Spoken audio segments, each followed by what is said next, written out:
Imagínense esto por un momento. Un hombre de 94 años que lleva más de 60 años controlando una isla entera, que ha sobrevivido a 12 presidentes estadounidenses, que enterró a su hermano Fidel, que vio caer la Unión Soviética y siguió de pie. Ese hombre está negociando en secreto su propia rendición.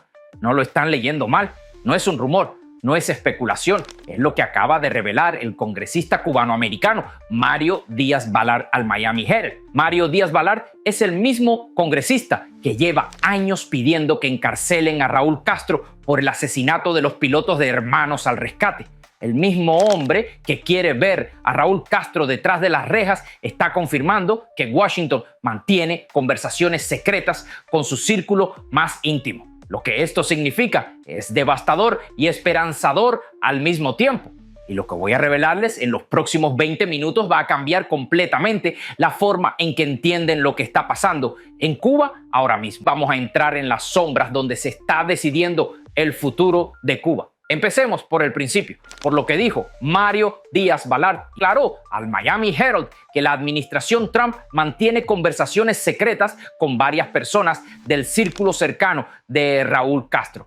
Y usó una frase que me parece absolutamente clave. Dijo, y cito textualmente: ha habido conversaciones con varias personas del entorno de Raúl Castro, básicamente con todos los que rodean a Raúl, al más alto nivel, pero no son negociaciones. Detengámonos aquí un momento, porque esa distinción que hace Díaz-Balart entre conversaciones y negociaciones es muy importante. Está diciendo que Washington habla con el círculo de Raúl, pero que no está negociando. Significa que Estados Unidos está tomando el pulso, está evaluando quién está dispuesto a moverse, está identificando a los actores clave dentro del sistema cubano que podrían facilitar una transición. Esto podría ser una adquisición amistosa o por otro lado podría no serlo. Realmente no importaría porque ellos están verdaderamente involucrados están ya, como se suele decir, funcionando con las últimas reservas, casi sin nada. No les queda absolutamente nada de energía. Y aquí viene lo que realmente importa. Díaz-Balart comparó estos contactos con las conversaciones que la administración estadounidense mantuvo con el gobierno venezolano de Nicolás Maduro antes de su captura el 3 de enero. Antes de que las fuerzas especiales estadounidenses sacaran a Maduro del poder, Washington también mantenía conversaciones con su círculo. También decían que no eran negociaciones, también decían que solo estaban hablando. ¿Ven a dónde voy con esto? Díaz-Balart está estableciendo un paralelo directo entre lo que pasó en Venezuela y lo que podría pasar en Cuba. Pero hay algo más que Díaz-Balart reveló y que prácticamente nadie está analizando con la profundidad que merece. El Miami Herald informó previamente que los asesores del secretario de Estado, Marco Rubio, se reunieron con el nieto de Raúl Castro, Raúl Guillermo Rodríguez Castro, en la isla caribeña de San Cristóbal el mes pasado. Sin embargo, según Díaz-Balart, las iniciativas de acercamiento de la administración han sido más amplias de lo que se había informado previamente. Eso significa que lo que sabemos públicamente es solo la punta del iceberg, que hay conversaciones que no han salido a la luz, que hay actores involucrados que todavía no conocemos. Y entre las figuras que podrían formar parte de ese círculo cercano, el Miami Herald menciona específicamente al coronel Alejandro Castro Espín, hijo de Raúl Castro, conocido popularmente como El Tuerto. También menciona a sus hijas Mariela Castro y Débora Castro, y a altos mandos militares vinculados al control económico del régimen a través del conglomerado empresarial Gaesa. Ahora bien, aquí está la pregunta que todos deberíamos hacernos. ¿Por qué Díaz-Balart está revelando esto públicamente? ¿Por qué un congresista que tiene acceso a información clasificada decide hablar con el Miami Herald sobre conversaciones secretas? Hay dos posibilidades. La primera es que Díaz-Balart está enviando un mensaje a la cúpula cubana diciéndoles: sabemos con quién están hablando, sabemos lo que están haciendo, no hay secretos. La segunda posibilidad es que está enviando un mensaje a la administración Trump diciéndole: el exilio cubano está viendo, el exilio cubano está atento. Y el exilio cubano no va a aceptar un acuerdo que deje a los Castro impunes. Porque Díaz-Balart no es solo un congresista cualquiera en este contexto. Es el mismo hombre que junto a sus colegas republicanos de raíces cubanas, María Elvira Salazar, Carlos Jiménez y Nicole Maliotakis, pidió formalmente a la administración Trump que reabra la investigación del Departamento de Justicia contra Raúl Castro por el asesinato de los pilotos de Hermanos al Rescate. Sus nombres eran Armando Alejandre Jr., Carlos Costa, Mario de la Peña y el cubano Pablo Morales. 4 vidas, 4 familias destrozadas, 4 crímenes que llevan 30 años sin justicia. Y existe una grabación sacada clandestinamente de Cuba, donde el propio Raúl Castro se jacta de haber dado la orden de derribar esos aviones en aguas internacionales. El propio Raúl Castro admitiendo su crimen. En su propia voz, el fiscal general de Florida, James Utmeyer, confirmó el 4 de marzo la reapertura del expediente del caso contra Raúl Castro. Estos aviones de Hermanos al Rescate fueron derribados por el gobierno cubano. No creo que eso esté en discusión. Hace varios años se abrió un expediente a nivel estatal investigando esto por posibles crímenes de Estado. Así lo entiendo yo. La administración Biden lo cerró y por la razón que fuera no quiso que avanzara. Cuando esto llegó a mi atención, nosotros, quiero decir, reactivamos el expediente. Así que sí, esa investigación seguirá en curso. Esa es exactamente la presión que Washington está ejerciendo. Por un lado, la zanahoria de las conversaciones y la posibilidad de una salida negociada. O por otro lado, el palo de la investigación criminal y la posibilidad de enfrentar cargos por asesinato. Raúl Castro está atrapado entre la zanahoria y el palo y tiene que decidir qué camino tomar. Y ahora, según el diario español ABC, citando fuentes del gobierno de Claudia Sheinbaum en México, Alejandro Castro Espín estaría al frente de los contactos del régimen cubano con Estados Unidos. Las gestiones se centrarían en suministros de petróleo y relaciones comerciales y se estarían llevando a cabo en Ciudad de México, con el gobierno mexicano facilitando los contactos. Según estas fuentes, el embajador estadounidense en Ciudad de México, Ronald Johnson, exagente de la CIA, encabezaría la representación norteamericana, y los funcionarios mexicanos Efraín Guadarrama, responsable de asuntos de seguridad, y Roberto Velasco, subsecretario para América del Norte, participarían como enlaces con Washington. Pero esperen, porque hay más, porque el tuerto no es el único miembro de la familia Castro que está negociando. Según el sitio web Axios, citando 3 fuentes anónimas, el secretario de Estado Marco Rubio ha mantenido conversaciones secretas con Raúl Guillermo Rodríguez Castro, nieto de Raúl Castro, conocido como el Cangrejo.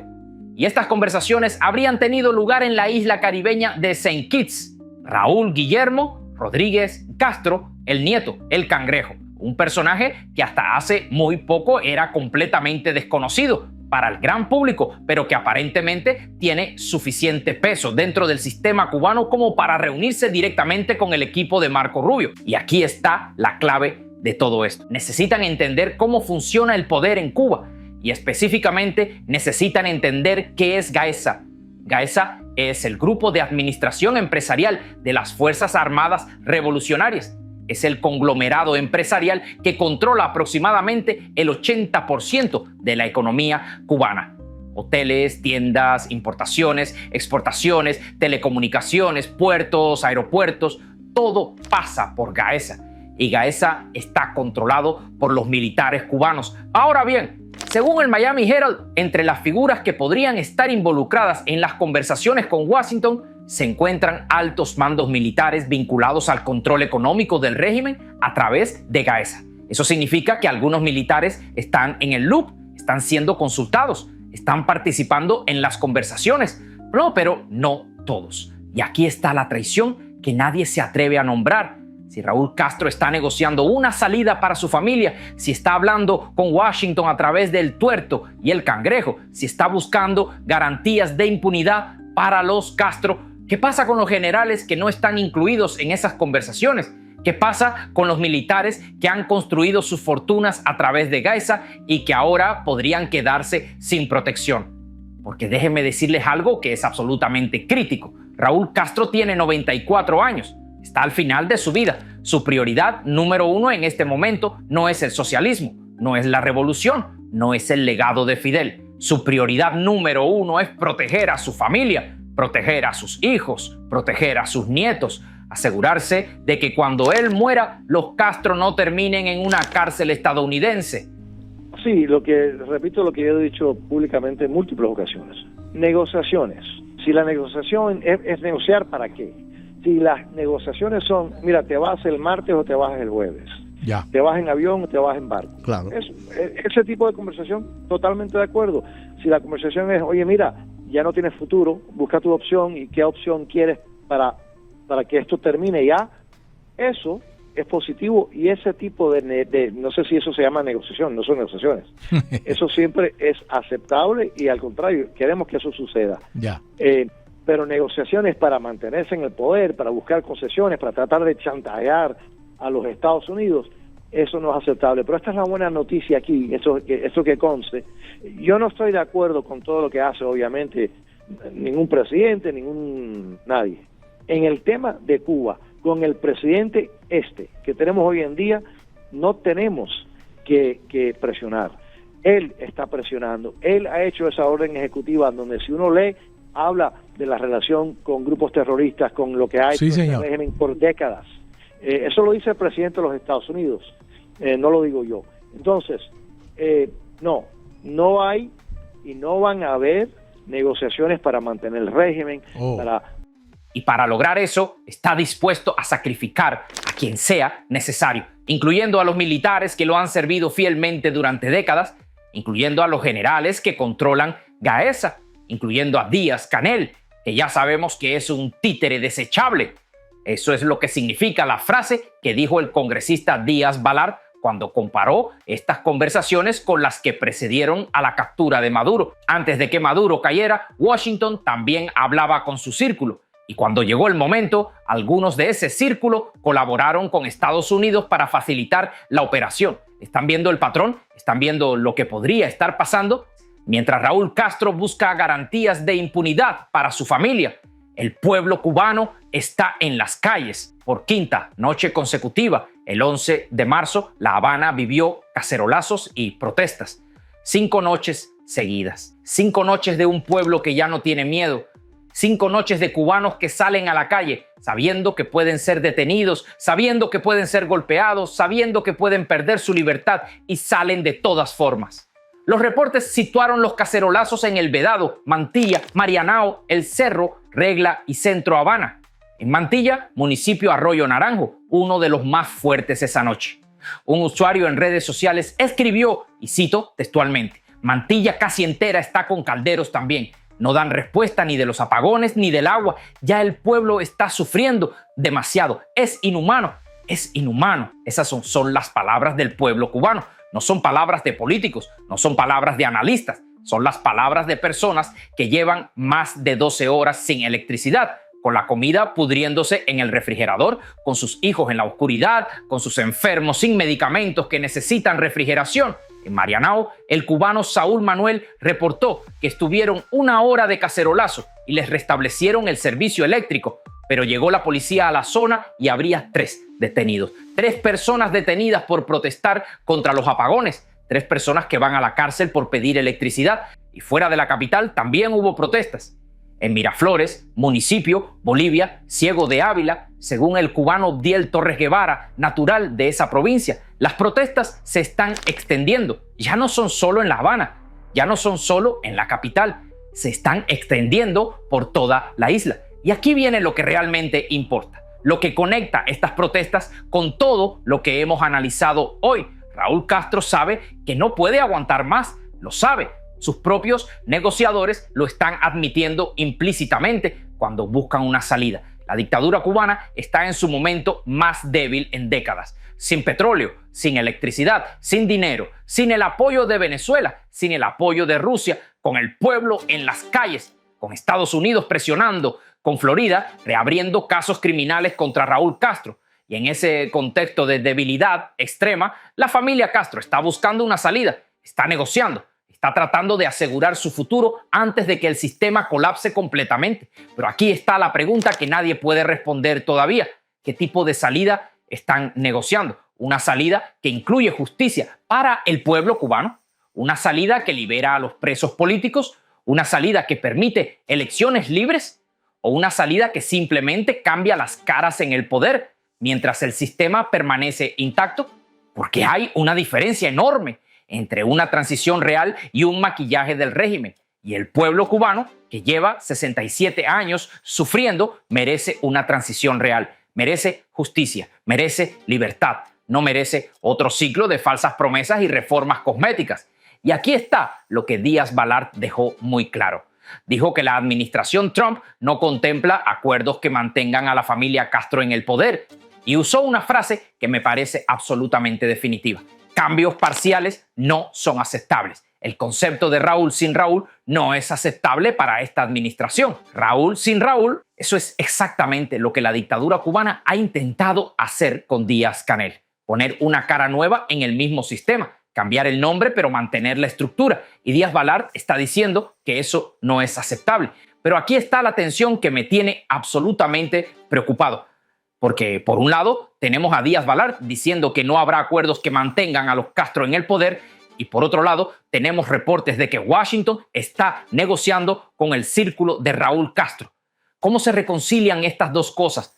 La respuesta podría ser que Washington está usando las conversaciones como herramienta de presión. Está hablando con el círculo de Raúl para entender que están dispuestos a ceder, para identificar a los actores que podrían facilitar una transición real, para separar a los que están dispuestos a colaborar de los que van a resistir hasta el final. Y si ese es el caso, entonces estas conversaciones no son una traición al pueblo cubano, son una táctica, una forma de preparar el terreno para un cambio real. Pero si las conversaciones terminan en un acuerdo que deja a los Castro impunes, que permite que la familia Castro conserve sus fortunas robadas, que no incluye justicia para las víctimas de 67 años de dictadura, entonces sí será una traición histórica, una traición que el pueblo cubano no merece y que el exilio cubano no puede permitir.